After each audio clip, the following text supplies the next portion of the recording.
And now, the Hall of Fantasy. Welcome to the Hall of Fantasy. Welcome to the series of radio dramas dedicated to the supernatural, the unusual, and the unknown. Come with me, my friends. We shall descend to the world of the unknown and forbidden, down to the depths where the veil of time is lifted, and the supernatural reigns as king. Come with me and listen to the tale of The Dance of the Devil Dolls. Hello? Anyone out here? You don't think... I don't know what to think, Chuck. We'd better take a good look around. There's something strange about this whole setup. I don't know... Emery. What? Look. It's him. Come on. No wonder he didn't answer us, Chuck. You mean? That's right. He's dead. In just a moment, the Hall of Fantasy will present The Dance of the Devil Dolls. And now for our story. An original tale of fantasy by Richard Thorne entitled The Dance of the Devil Dolls. Have you heard of avoutement? Literally, the word means face image. The practice of avoutement is as ancient as Egypt and Assyria, and still found from Ceylon to the United States, Europe to Africa, South America to Scandinavia. A figure is made to resemble that of a hated enemy, then methodically injured or destroyed, resulting in pain and death for its human counterpart. Charles and I had gone up for a weekend of fishing. Saturday night at dusk, when the sky had dulled from blue to gray, and the gray was shading darker every minute, we were walking back up to the cabin. Not a bad haul, huh, Emery? For you, not for me. I'll bet you the smallest of those 3 bass weighs over 4 pounds. What bait were you using? A spoon. Fish just wouldn't leave it alone. Anyway, we'll have a good fish dinner tonight. And maybe tomorrow my luck will change. Well, I hope so. What time is it? About 9. We've been out 5 hours. Chuck, Yeah? there's someone coming down the trail towards us. Where? Oh, yes, I see. Can't be going down to fish this late. Oh, you can't tell. Some guys really get the bug. There's a guy I know named Lloyd Erskine who will fish off... Excuse me, gentlemen. He means us. Wonder what he wants. Excuse me, gentlemen. I lost something. I wonder if you found it. I don't know what you're looking for, mister, but we haven't found it, whatever it is. Perhaps you saw it lying on the ground. It was a doll. A doll? Yes, about 12 inches tall. It looked something like me. I'm sorry, we haven't seen it. Of course, you can always buy your daughter It doesn't belong to my daughter. Oh. Well, we haven't seen it. Are you staying at a cabin on this lake? Yes. Only until tomorrow night. It's right at the head of the trail up there. You must have passed it as you started down. If by any chance you do come across it, I'll stop in before I leave this area, if you don't mind. Well, that's perfectly all right. Thank you, gentlemen. I must have the doll for the dance tonight, or the old woman will be angry. Well, what do you make of that? Search me. He talked so strangely. I must have the doll for the dance tonight, or the old woman will be angry. I think he's off his rocker. Well, it's not our worry, Emery. Come on, let's go.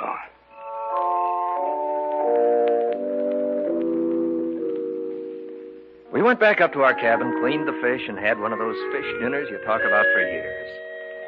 It was about 11 o'clock, and we'd started to go to bed, intending to get up as early as possible the next morning when there was a knock on the door. I wonder who that is. I don't know, but we'll soon find out. Oh, it's you. Yes. May I come in? Of course. I see you found the doll. Yes. I wanted to let you know that I had. Well, thanks for telling us. Now I must take him to the dance. Well, the dance ought to be just about over. Oh, no, it hasn't begun yet. You'd better get there, or your wife will be angry. You misunderstood me. I said the old woman, not my wife. You see, I'm not married. Oh. I hope you'll forgive me. I see that you're just about ready to retire, but I'm afraid. Afraid? Of what? The old woman is already angry with me. I told her I'd lost the doll, and she swore that if I didn't find it, she'd kill me. That's why I've come to you. If you hear that I'm dead tomorrow, that I committed suicide, you'll know it's not the truth. If I could only get in touch with Dr. George Coltman, he could help, but I'm caught up in something I can't stop, and it's too late to get out now. I've tried, but... Oh, my head! You dropped your doll. I didn't drop it. She caused it to move. She doesn't want me to talk. I've said too much already. I must go now. Here's your doll. Thank you. Remember what I told you. If I'm dead tomorrow, it's murder. Good night, gentlemen. After he dropped the doll, did you get a good look at him, Chuck? Yeah. The doll hit the floor on its forehead. A few seconds later, there was a heavy bruise on the right side of his forehead. You know, he said if he was found dead tomorrow, that it would be murder.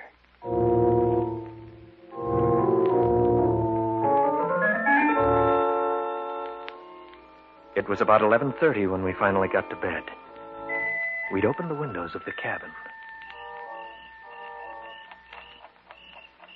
The sound of the alarm clock we brought with us mingled with that of the crickets outside. The old woman said you must die. I heard something. I didn't know what it was. It sounded strangely like words, but they were uttered in a voice so tiny and shrill that I thought I was imagining things. But then, I heard his voice. No, I won't die. They'll help me. Emery, I didn't know you were awake. I couldn't sleep. I thought I heard a tiny little voice. I Be thought quiet. They know. The old woman will take care of them, too. But I'm not going to die. I'm not going to...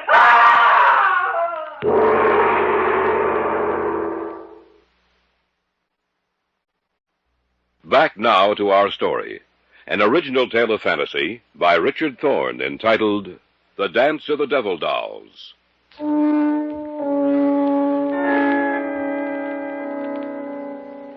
Charles and I had retired for the night, but neither of us could sleep. Suddenly, from outside, we heard the voice of the man we'd met earlier, and another voice, high and shrill, and somehow deadly. The old woman will take care of them, too. But I'm not going to die. I'm not going to... What's going on out there? We'd better take a look. A pair of pants and some shoes on. Remember what he said about dying? Yeah. You ready? Yes. All right, let's go. Beginning to think that guy belongs in an institution. Maybe. Maybe not. I think his scream came from the left. I'll take a look over there, then. Didn't tell us his name, did he? No. Well, I'll try calling him. Anybody out here? Hello? Anyone out here? You don't think... I don't know what to think, Chuck. We'd better take a good look around. Something strange about this whole setup. I don't know it.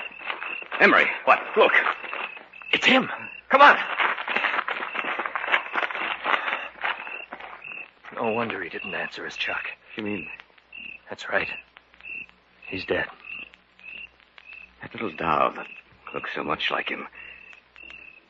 I don't see it anywhere around. Neither do I. You know, Chuck, it sounds crazy to say it, but that shrill, high little voice we heard... You're letting this thing run wild with your imagination, Emery. Even though it looked like him, it's just a doll, nothing else.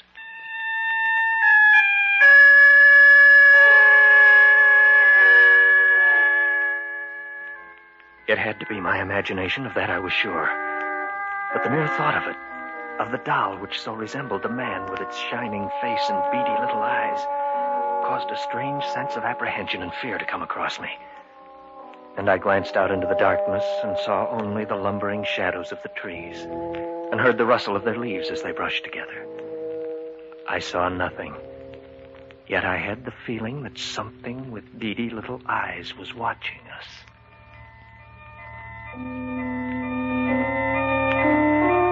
We notified the authorities.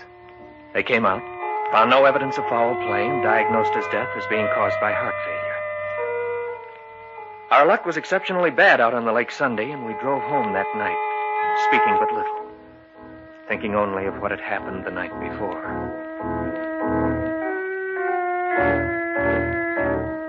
About 10 days after we returned to the city, both Charles and I were home one evening. We shared an apartment together, and that night neither of us had anything to do. We were playing gin rummy. One more hand like that and you'll be out, you lucky dog. It was pure skill, my friend. No luck involved. Cut? No, I trust you. It's a good thing Pamela stood you up tonight. She knew that you wanted a gin partner. Don't be humorous. Proposed to her yet? No, but I'm working on it. You know, you deal like a card shark. I have nothing but... Expecting anyone? No, you. Mm-mm. Well, I'll see who it is. Whoever it is, get rid of him. I got a good hand. Coming right up. Is this the residence of Mr. Emery Ryerson and Mr. Charles Hunter? Yes, it is, but... I have a package for you. Are you expecting a package, Emery? Just bills, no packages. It's for both of you. All right, I'll take it. Thank you. And good evening, sir. Oh, yes, good evening. It's an old woman. She had a package for us. Well, set it down on the table and open it, man. Don't look a gift horse in the mouth. So I'll open it. Oh, it's wrapped very well. Maybe it's a bottle of scotch. Who is be sending us a bottle of... Someone has a real fine sense of humor. It's like the doll that fellow had with him. It's the same doll. Notice that little nick out of its forehead? That happened when he dropped it on the floor. What are we going to do with it? I don't know. We can keep it, I suppose. Well, let's get back to the game. No, I'm not in the mood now. You know, Emery, I can't help but remember what he said. The man who died? Yes. He said I must have the doll for the dance tonight, or the old woman will be angry. Yes, that's right. What brought that back to your mind? The woman who delivered this package.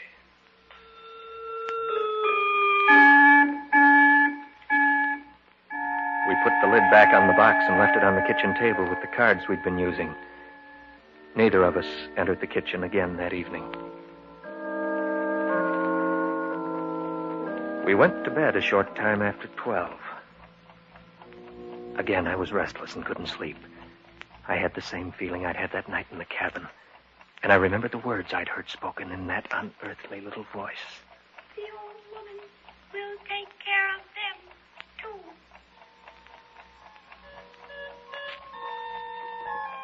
And I wondered if I'd only imagined those words, or whether they had actually been uttered by the creature in the box in the other room.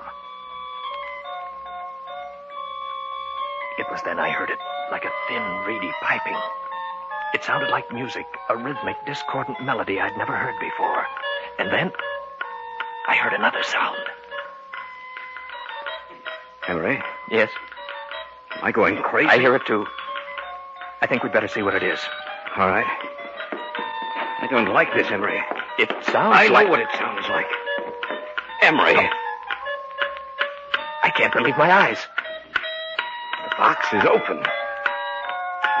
And the little doll, Emery. It's moving. It's dancing on the table.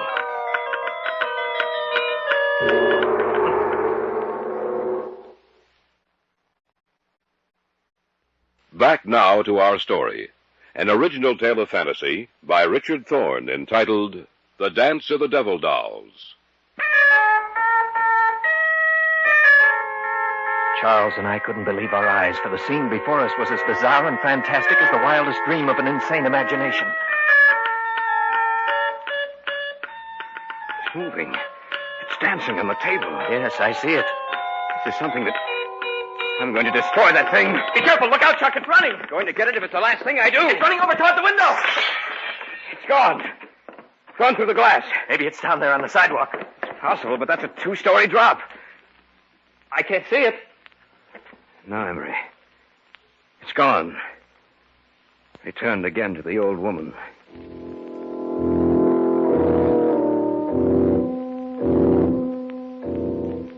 The man who had died had mentioned a name that night in the cabin. The name of Dr. George Kaltman. Now it came back into my mind. Kaltman was associated with occult research. If Kaltman could have helped the man who died, perhaps he could explain what was happening to us.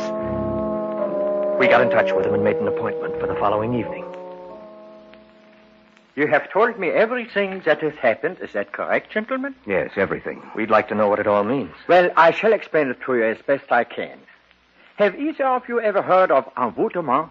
No. Not that I recall. Well, envoûtement is the practice of making little dolls to resemble a hated enemy and then methodically injuring or destroying it, thus bringing about either pain or death, or both, in the doll's human counterpart. Dr. Colton, this doll we saw last night, it moved, it danced. I know. What you witnessed last night was the dance of the devil dolls. You say these dolls bring about pain or death, Dr. Coltman. Why should we be singled out? The man who died told you about the old woman. Is that not correct? Yes. Therefore, you must be destroyed. She feels that you are dangerous to her, that you know too much. Undoubtedly, the woman you saw last night, Mr. Hunter, was the manipulator, controller of the little figures. Since you saw her, she has probably made little figures of both of you. But before it will live and be subject to her will, she must have a part of you, a lock of your hair, a fingernail clipping, anything that will make yours and the doll's identities one and the same. What should we do?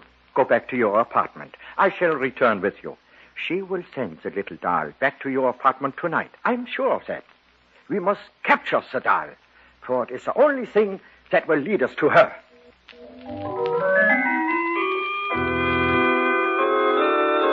Coltman, Charles, and I returned to our apartment and took up our vigil in the bedroom, for that was the place the doll and the old woman would expect us to be. We made dummies of the extra blankets and arranged the beds so it looked as if we were sleeping.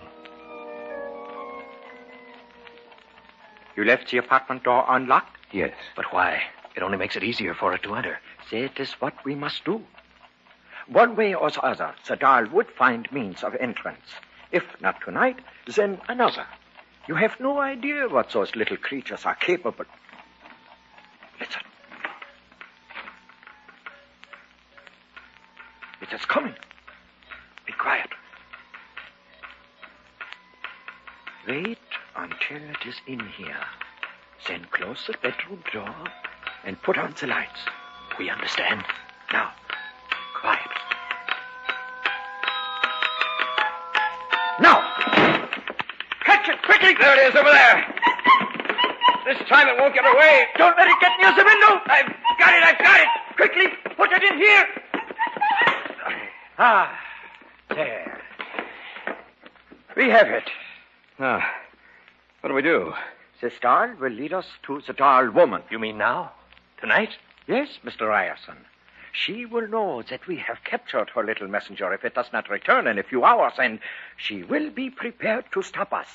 We must find her, destroy her if need be, before she has a chance to destroy you.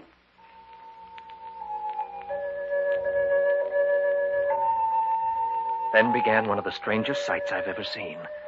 Coltman took the doll out of the box in which we'd imprisoned it, tied its arms and legs while it writhed and twisted in his hand.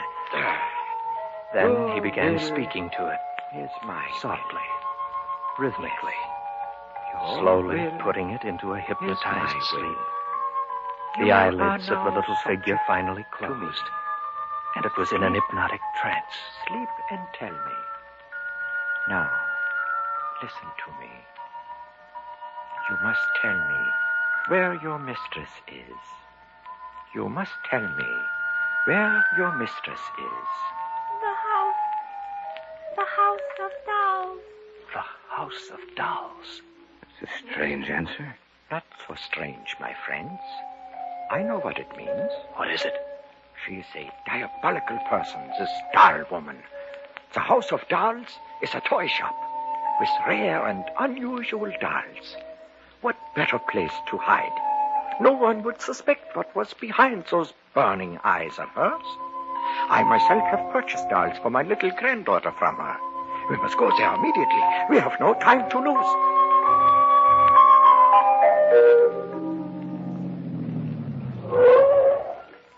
This is the place. Let's go. Right. It's past 2. There's no one on the streets. All the better. Try the door. It's open. Probably waiting in the rear of the shop. for the creature she sent out. Well, let's go in. As quietly as possible. We must catch her by surprise. All right. There's a light coming from beneath that door back there. That is where we must go. Listen. It is the dance of the devil dolls. The door's ajar. They're in there. I can see them. Yes, so do I. Be quiet. And soon, my children, you will be joined by 2 others.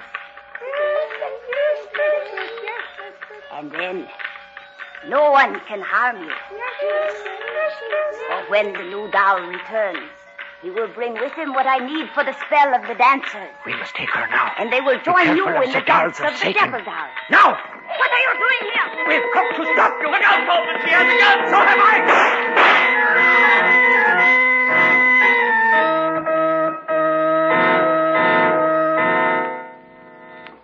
She is dead. She will cause no more harm. Seems strange to see those little creatures on the floor. All of them so quiet and still. And just a short while ago. They were participating in the dance of the devil dolls. Yes. Do not feel pity for them, Mr. Hunter. The dolls did not really live. They were a creation of evil, sparked by the malevolence of the old woman. When she died, they died with her. Perhaps the humans they resembled will rest quietly now.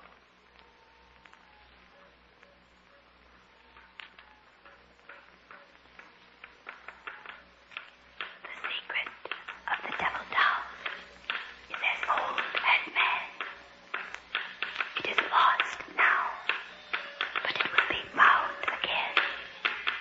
Then, once again, you will hear the dance of the devil doll.